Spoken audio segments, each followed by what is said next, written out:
Hi, I hope you're doing well. I told you already that I've started writing a new book.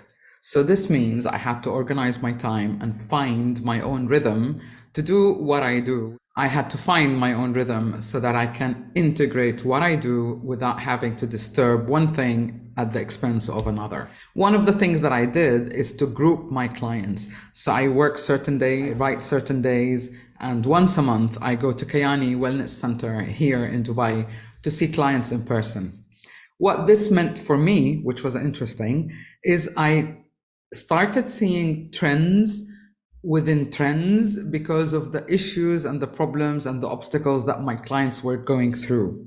So when it was grouped like that, it became really evident what the trend was. For example, last week, I think, I was at Kiani and I had 4 or 5 clients in a row. And it was so interesting that they were all depressed, or they thought that they were depressed. And when I asked, have you clinically been depressed, diagnosed as a depressed? And some said yes, some said no. And also this week, to do with my online clients, I noticed the same thing. And as I reflected on their sessions and what I said and what took place, very often we would feel depressed. And if you were diagnosed, you'll get the medication. What the medication does, it helps you to detach from your situation. It helps you to kind of step back. But unless you have counseling or holistic therapy, really nothing is going to change. One of my clients in New York had been depressed for 30 years and on medication for 30 years.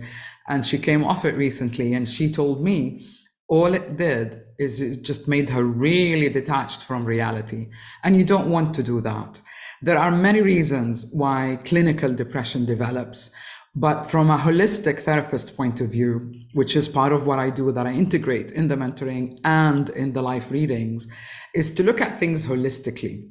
Meaning, as a human beings, you have emotions, you have a physical body, you have a mind, you have a thinking process, and you need to hold yourself accountable for the decisions that you took, which created the life that you have or the situation that you're going through currently. Unless you bring all these elements together, you're not going to be enlightened as to what are the reasons of the depression. Very often it is misdiagnosed. Very often it's frustration rather than depression.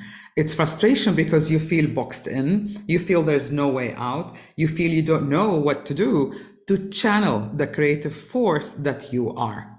We are here to create. As consciousness is really creative. If you look at nature around you, higher intelligence, God, whatever you want to call it, has created so many things out of so many species, and there is no need for cloning. So we are each here unique. We are each here to express that uniqueness through the life that we create and through the way that we live.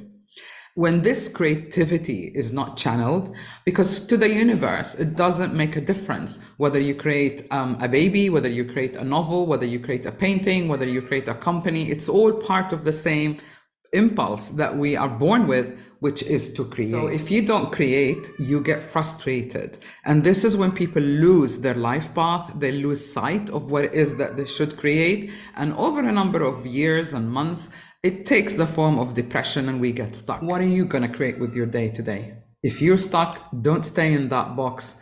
Take the online assessment and let's talk. I can help you sort your life out.